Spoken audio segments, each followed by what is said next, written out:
सच्चिदानंद रूपाय विश्वोपत्यादिहेतवे तापत्राय विनाशाय श्रीकृष्णाय वयं नमः।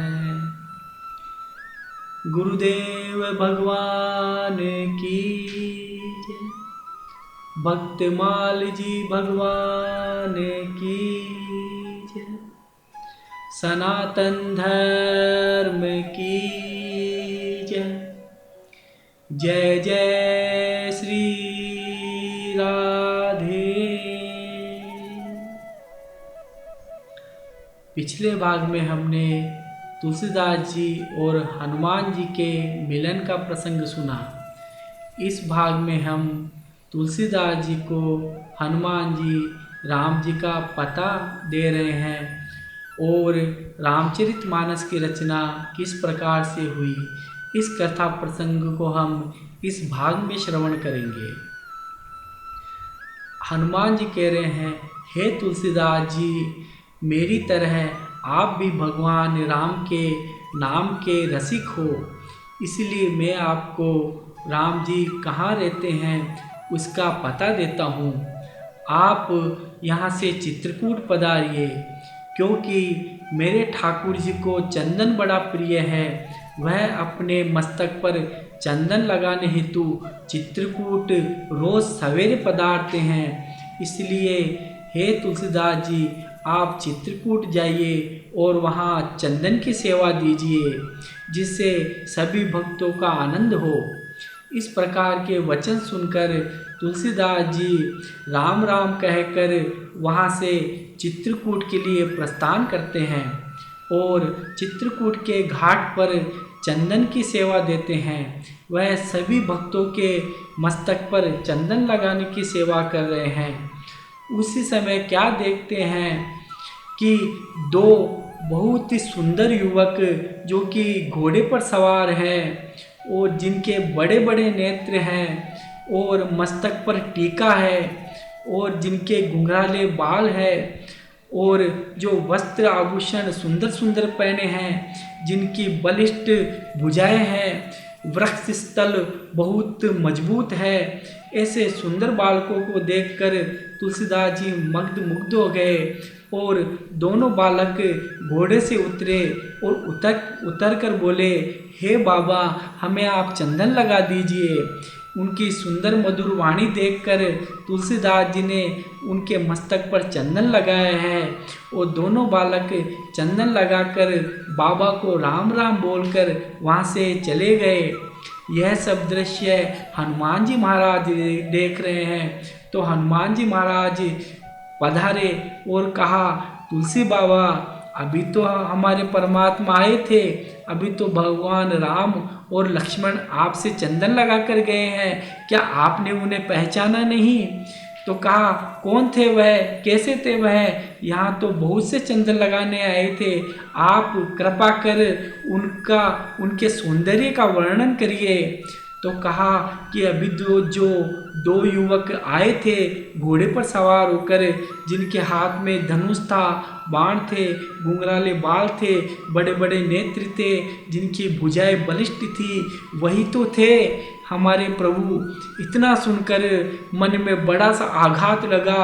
हे राम कह करके तुलसीदास जी मूर्छित से होने लगे और कहा, मुझसे ये बहुत बड़ा अपराध हो गया, मैं अपने भगवान को नहीं पहचान सका।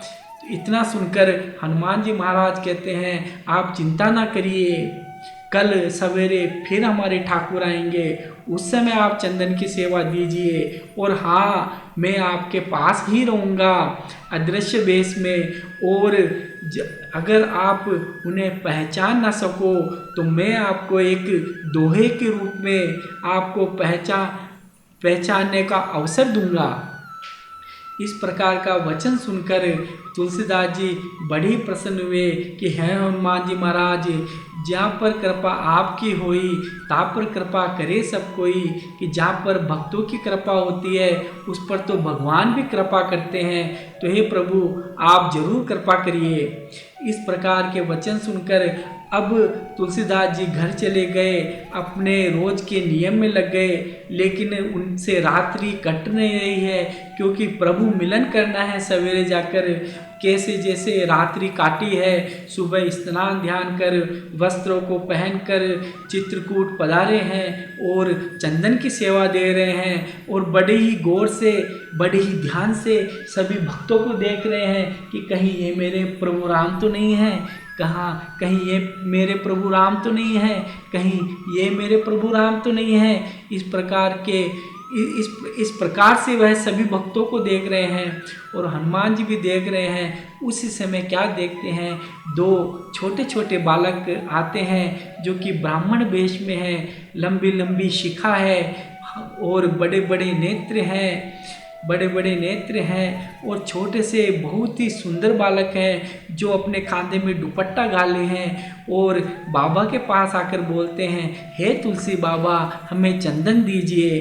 फिर भी तुलसी बाबा उन्हें पहचान नहीं सके कि यही मेरे प्रभु हैं। उसी समय हनुमान जी बड़ा ही सुंदर दोहा गाते हैं। क्या गाते हैं हनुमान जी महाराज? चित्रकूट के घाट पर भई संतन की भीड़, तुलसीदास चंदन घिसे तिलक करे रघुबीर। चित्रकूट के घाट पर भई संतन की भीड़, तुलसीदास चंदन घिसे तिलक करे रघुबीर। इतनी वाणी सुनकर यह शब्द जैसे ही तुलसीदास जी के कानों में पड़े, तुलसीदास जी मुग्ध हो गए। उनके रूप में, सौंदर्य में चंदन हाथों में रह गया। अब दोनों बालक कह रहे हैं, दोनों परमात्मा कह रहे हैं, राम लक्ष्मण कह रहे हैं, हे बाबा हमें चंदन लगाओ। लेकिन तुलसीदास जी को अब सुध बुध नहीं है, वह तो रूप सौंदर्य में खो चुके हैं। वह तो उन्हें टकटकी लगाए देखे जा रहे हैं कि मेरे प्रभु आज मेरे सामने हैं, आपने मुझे दर्शन दिए हैं, मेरे अहोभाग्य है प्रभु।